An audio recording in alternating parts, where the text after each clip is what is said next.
So when you get to 65, 70, you no longer have the energy to be able to work to generate income. But what I want to say as a key point for you, make sure that by the time you get to retirement, you have no debts. You have no debts by the time you get to retirement.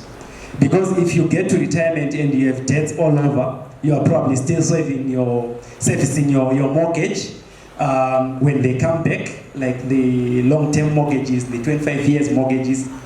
So because of the income that you are receiving at retirement, it's not much. So imagine you have to take part of that to service your mortgage, you have to take part of that to pay school fees for your children, you have to take part of that to pay your rentals. It will be difficult for you to have a lifestyle that you desire in retirement.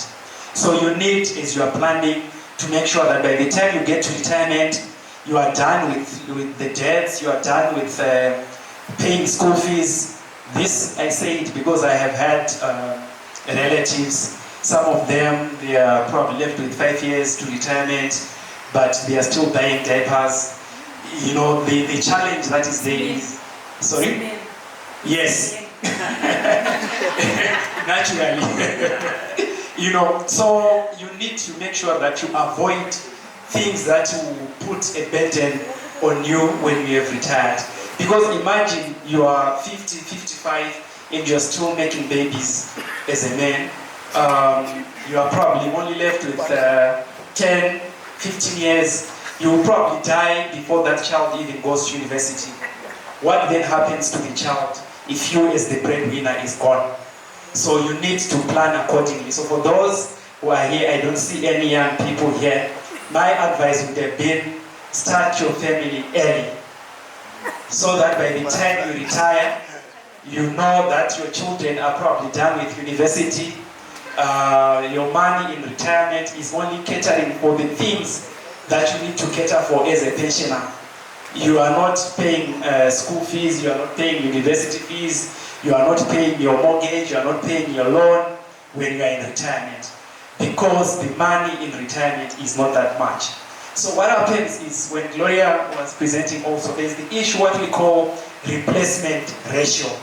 Replacement ratio in retirement is the money that you will be receiving as pension against what you were earning when you were still employed. So we're saying, what's your replacement ratio? The average, worldwide, it's considered that your replacement ratio should be around 70%. So it means that you should be getting the money that you should be receiving in retirement should be at least 70% of what you were earning as salary when you were working. Why this is important is because when you were working and you were getting an income, you were able to do the things that you were, the obligations that you had, you were maybe able to take care of them. So imagine if your replacement ratio now comes down from, let's say, 70 is not possible. What you were earning now becomes, what you earn as pension or as money in retirement, it becomes 30% of what you were earning when you were working. Just look at the obligations that you had that you were supposed to take care of. It means if you were earning 1,000, now you are only getting 30% of 1,000. Will you be able to take care of all your obligations at 30%? It's very difficult. So you need to ensure that your replacement ratio in retirement is at least 70%. That way you will be able to take care of all the obligations that you have in retirement. Because if you don't do that, you are walking into old age poverty. Definitely, you are walking into old age poverty. People will be saying, that guy used to be rich. That man used to work for this or that company.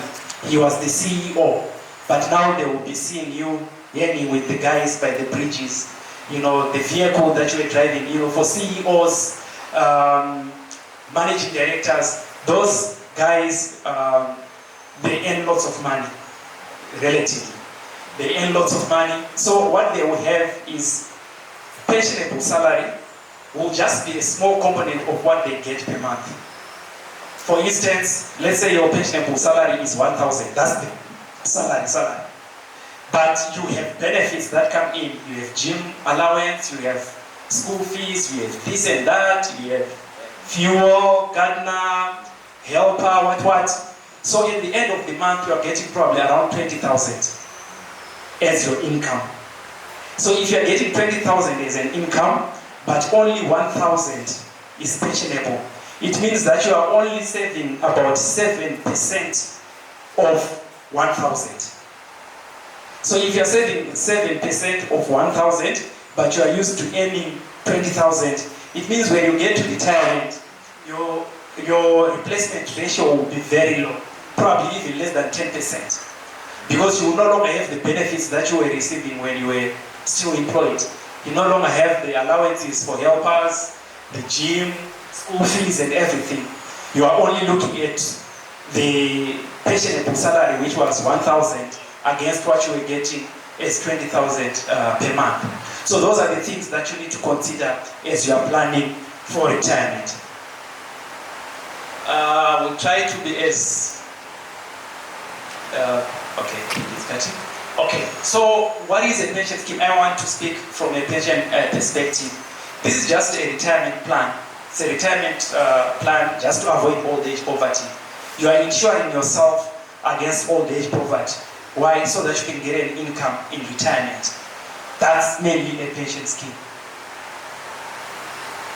The types in ZIM, we have the mandatory one, which is the NASA.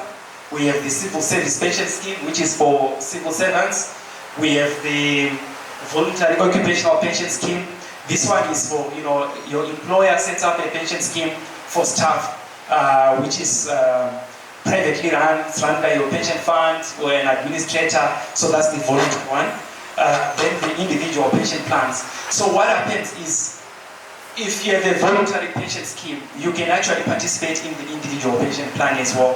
You can buy through life companies. Those life companies, they do pension savings, so individual plans. So you can actually supplement what you are contributing as your private occupational pension savings by buying individual pension plans, where you say, I want to still contribute to save for retirement beyond what I'm already paying through the company. So this one is also good even for those who can say, I'm self-employed, I don't have a company that has a pension arrangement in place. You can actually participate in the individual pension plan. Then just some highlights on our current pension sector. Number of pension funds, we have 981, but the active ones are 504. So it means the active ones, these are pension funds where there are still contributions coming in. The other ones that are not active, these ones would have, they want to be paid up, or the employer is no longer able to continue paying for pension. Then in terms of numbers, 928,000 members who are saving for retirement through the private occupational pension funds. So you are looking at 981. How our I want to try and take away the technical aspect. There's something that they call the working age population. The working age population is 16 and above. That's according to ILO. But here, from the the survey that was conducted by Zinsters, they are looking at around, they say 3 million of the people are now the working age population. So if we have around 928,000 who are saving for retirement, it means that we have a gap of around 2 million. Within the 3 million that has been stated by Zinsters, of people who are not actively saving for retirement through a pension scheme.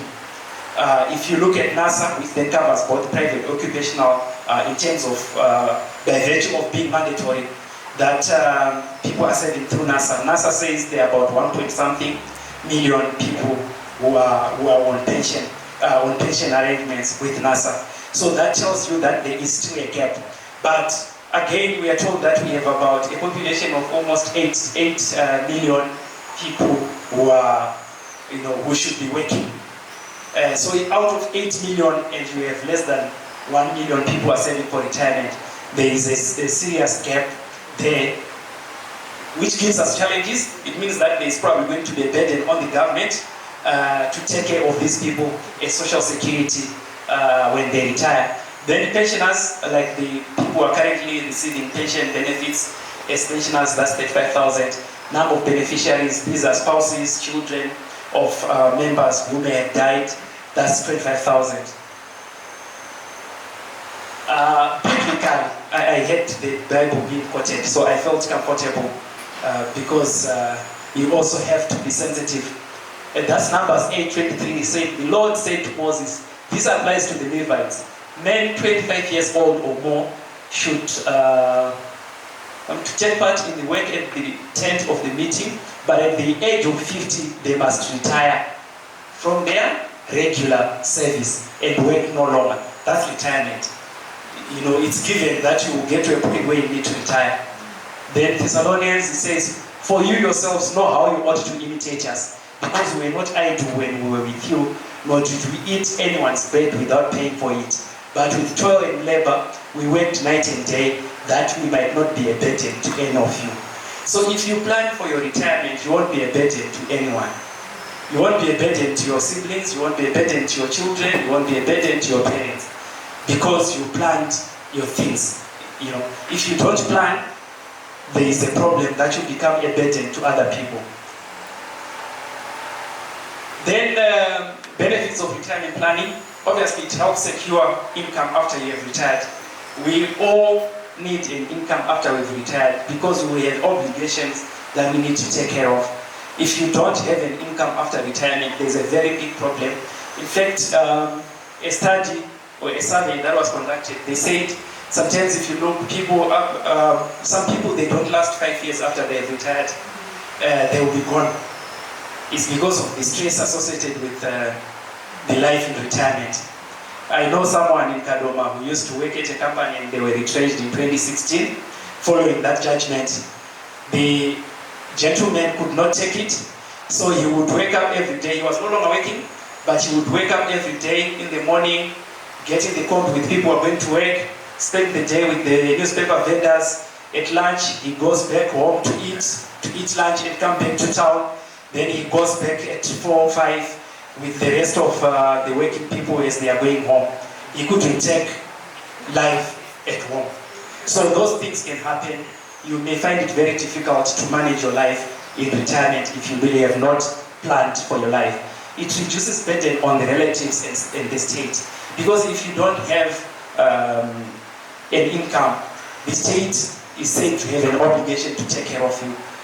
You know, social welfare, but we know the state of the state, that it may not be able to meet all your needs in retirement. So you need to make sure that you plan for yourself. Avoid relying on relatives to think that the relatives are going to take care of you. You need to take care of yourself. It provides benefits when one loses employment or as a result of ill health, retrenchment, or when you die. So when you have a pension arrangement in place, in the event that you die, it means that your family, the beneficiaries, are going to get an income that helps them have that comfortable landing after you're gone. You're probably the breadwinner, but now because there is a pension arrangement in place, they will receive that as the benefits. So it helps them. Or on ill health, you leave work on ill health, you can't work anymore, you're able to get the money. So that's the other benefit. Most importantly, you live the lifestyle that you want. So many people, when they retire, particularly from the other world, that's the time for them to travel. That's the time for them to enjoy life, because now they have all the time in their hands. But can you be able to do that if you don't have the resources? You can't. So you plan for the life that you want in retirement now. Retirement planning process. The first thing that you need to do is you need to set your goals. What kind of retirement do you want? Do you want a retirement where you go to your rural home? Okay, so if you want that kind of retirement, you already know what you need. You don't have to worry about bread every day. You don't have to worry about eating meat, every day or at least 4 days a week. because that's the life that you want to live in retirement. So it's all about setting the goals. So if you want a retirement that's comfortable for you, that meets your needs, you have to plan for it. It's for you to plan for the retirement that you want. So it's about setting the goals. You don't just plunge into retirement. You need to plan to say, okay, what kind of retirement do I want? For instance, in my case, because I want a retirement that's comfortable for myself, for my family, the multiple streams of income that was being talked about. You know, when I was at university, I would, during the semester break, so I had a flea market by Avondale, by my shops, I had a flea market there, so I would run that flea market. Then I still had my formal employment. Fortunately, I got a job soon after university, so I still ran that flea market. And then I thought, okay, now I think I'm done with flea market. I registered a number of companies that I registered. Some of them, they are not yet working that strategic, because I want to, when they become active, they will be having the experience. People will be saying this company is 10 years old because it's already there. So I registered a number of companies into groceries. I registered one for corporate wear and promotional stuff. That one is active now. It started in 2013. I also have recently started a combi business. The first one on the road, the second one about to get on the road. So all that is a plan for retirement. I'm also actively involved in investing on the stock exchange. And my brokers, MMC, here, like now, Doba Nusamai. You know, you had last year, Paita Oroje, the small Maris, the more, yeah, Highlands, backed by the Real Estate Investment Trust.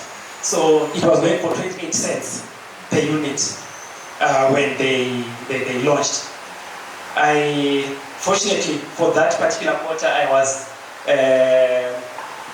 judged to be one of the best performing employees for second quarter last year. It was third quarter last year. So I got a monetary benefit from that. So I took all the money that I got as my benefit and I put it in that REIT, the Real Estate Investment Trust. So it moved from 28 cents to 52, it was at 49. I haven't checked now where it is, but that's almost double what my initial investment was. So that was just in about 3 months. So these are long term. You already plan. You have to make sure that you have multiple streams. If you don't understand investments on the stock exchange, there are brokers, there are advisors who will be able to take you through what you need or what exactly you require in terms of your planning for retirement. So that's why I did, beyond just my salary and the pension that will be coming, I know I have stocks on the stock exchange. They will be, the expectation is that they will not be affected by inflation, or they follow the misfortunes of inflation but in the fortune side. So I'm happy in that area. Then you need to decide how much you need to save. You need to decide how much you need to save based on the goal that you have set. If I want to live a comfortable retirement, how much do I need to save for me to be able to live that life? Determine how you will secure your retirement. You are deciding, do I want to secure my retirement through a pension? Do I want to secure my retirement through investments on the stock exchange? Do I want to secure my retirement through properties? Do I want to secure my retirement through a business? So all those things is at the determined side. Then implementation, the biggest challenge that we have is we get so fired up in terms of saying I have learned something or I want to invest on the stock exchange. But the first step to actually invest, after we have had a session with a financial advisor, do you actually then follow up in implementing that decision? That's where most of us fail. We then don't implement. It ends in just planning. So we need to follow up and make sure we implement. Retirement planning options, the stock market that I talked about, properties, pension, business, gold coins, this is a new asset that has come up. So you need to find a way where you can say, I have planned for my retirement. You start now. You don't wait until you are 55 or you are 60 to plan for your retirement. You need to start now. And as you are planning, you need to ensure that the asset that you are investing in as your retirement, is it going to be an asset? Is it going to be a liability? Because one of the challenges that you have is, because probably when you're working, you get so much, in terms of benefits that you receive a month, you build a very big house, very, very, very big, that someone who is in that wing can't hear what the person in the other wing is saying. It's because it's very big. And it costs money to maintain that. Will you be able to have the resources to maintain such a property when you have retired? You probably had lights all over. Every corner has a light. Even by the trees, you have light, you have put in lights everywhere. So now you have retired, you probably can't even afford to replace one bulb. So that the value of that asset then depreciates. It then becomes a liability if it's not generating an income for you. So you need to make sure that you do the right thing as you are planning for this. For properties, some people think just having a house is retirement. No, it's not. It's retirement in the sense that if it's going to be the house that you are staying in and it's not a cost on you, yes, you have subtracted the rentals that you have to pay, fair and fine, but is it not taking from you, from the other sources, that house? And can you say, the house is my pension if you are not going to be letting it out for it to generate an income for you? Because remember, you need an income after you have retired. Can you just dispose your house when you become broke, when you have no money for bread? Can you dispose the house to buy bread? You can't. Can it meet some of your needs? Are you good at liquidity? You can't. So you have to make sure that you look outside the box, you think outside the box, and think of other options that are available for you that you can easily liquidate for cash when you need cash. For people, I will get to the slide, the one with the farmers.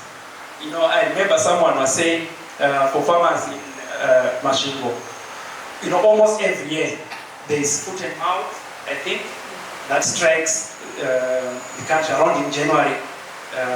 There's a disease that affects so many cattle. So in that area, you have someone who has a head problem of about 40 cattle or 50. But that old man will not sell one to buy the stuff he needs to take care of the rest. He will not sell one because to him, he just wants to see the cattle there. He wants to see his head there. He doesn't mind that 5, 10 die from a disease that could be treated if he had sold one and bought what needed to be bought. He doesn't think about that. Children can actually be sent away from school because of non-payment of school fees, but they still have the cattle there. But for him to make a decision to sell it and pay school fees may be a challenge. So you need to think around that. When do you start to save for your retirement? It's now. It's never too early, it's never too late. But the difference is when you start early, it means what you are contributing is less compared to what someone who starts late would do. For instance, my sister there, if she's to start saving now, and we assume that probably, fear not, he had not been saving, he's 55, they decide at the same time to start saving. What she contributes for her retirement by 65 or in 30 years, 35 years is less than what he should be contributing for him to be able to have a retirement pot that will meet his needs. Because she started early, he started late. But it's never too early nor too late to start saving for your retirement. It's the life that you want. As we are praying, I know we all pray for long life. We want to see our grandchildren, our great-grandchildren. But as you are living long, it means you also need to make sure the pace is set enough to take care of you in that long life. Because if you are just praying for long life without a faith pace, you will become a burden to other people. Or you will not enjoy long life. You will end up wishing that God takes you. Yet you were initially praying for long life. So you need to start saving for your retirement. And like we said, saving for retirement is not just a pension. There are so many things that you can save in planning for your retirement. You need to ensure that your life in retirement is as comfortable as possible. Because you know what? As you get to retirement, too much diseases, they start coming up. You know, those ailments associated with old age, you can't, now the hospital bills, and some of the patient savings, they have no medical aids, embedded in the patient. So now you are receiving your pension, you have medical bills going up. So you need to think about those things. What is not a retirement plan? Your children are not your retirement. Never. Sorry? No. They are not. Your children have their own obligations that they need to take care of. For instance, now my concern is mainly to look after my kids. Pay school fees for my children, meet my medical requirements, my whatever. Those things are already a burden on me. Imagine if I'm to add a responsibility to pay maybe rentals for your parents, school fees for siblings, it becomes a burden on you. So make sure that, yes, our parents, because they were probably not enlightened, they expect us to take care of them. Black checks, yes, we know that. But in our case, because we are enlightened, let's not plan our retirement with our children in mind, to say our children will take care of us. No, you take care of yourself, you take care of your retirement, your children will take care of their children. That was it. So many children and wives. That's in Angola. It's Angola. They died about 4 or so years ago. So my conclusion, which is actually the theme for Global Money Week, is learn and save and spend. The problem that we normally do is the moment I receive, spend. I get into a shop, I have not planned to spend on anything, or you are passing by the boutiques, you see a nice blazer, and you're thinking, let me get this. How much is it? $100. You have not budgeted for it. You have not planned for it. And some people actually spend more than, they spend even their transport money to work. They have not thought about it because they have no budgeting process in place. They don't plan to say, I want to save, to be able to make sure that I spend the rest of the month. Yeah, I have my transport money, I have my fuel money. We spend first, then we think about, okay, by the way, I need to pay rentals. Some people even spend money for rentals and they get in trouble with the landlords because we have not planned. So you need to make sure that you plan your things, you budget, you do your processes properly. As a parting shot. So just to educate my children about the culture of saving and just money management. So my son is in grade 1. So every time you walk into a supermarket, the kids, the first thing that he does is he dashes to the shelf with the toys because he already knows it. So he will grab things there. You say, no, don't take that. He will scream that the whole supermarket will be wondering what's happening. Everyone will be looking at you as the parent. And because of embarrassment, sometimes you end up just letting them, and you buy the item. But it's something that you have not budgeted for. So as a way of teaching him, I then gave him $1. I said, if you have this $1 at the end of the month, I will give you another one. I will double it. And if you have the $2 at the end of the other month, I will double it. So because he saw that I was doing that, we went to the supermarket the other time, he picked things, and I said, no, but you can't spend. you don't have your money. He said, no, I have my money at home. So we went home. It was the other time we were going to the supermarket again. I took his money, I took his money, got into the supermarket. He went again to grab the items, the toys. We go to the till. I used his money to pay for the things. We got home. I said, go and check if your money is there. He went. He said, my money is not there. What happened? I said, you just spent it in the supermarket. And now there is no money. That's what happens. So I started again because I wanted to see if he had caught the principal and gave him another $1. I said, if you have it, I will double it. So now because he was clever, he makes sure that when we are going to the shops, he changes where he put his money so that I don't take it. And when we get to the shop, he says, we use your money. He wants to use my money to buy for the things, for the toys that he wants. So it's just a way of trying to educate, inculcate a culture of understanding how money works. That if you spend money, it's gone. You can't recover it. That would be my parting shot. Thank you very much.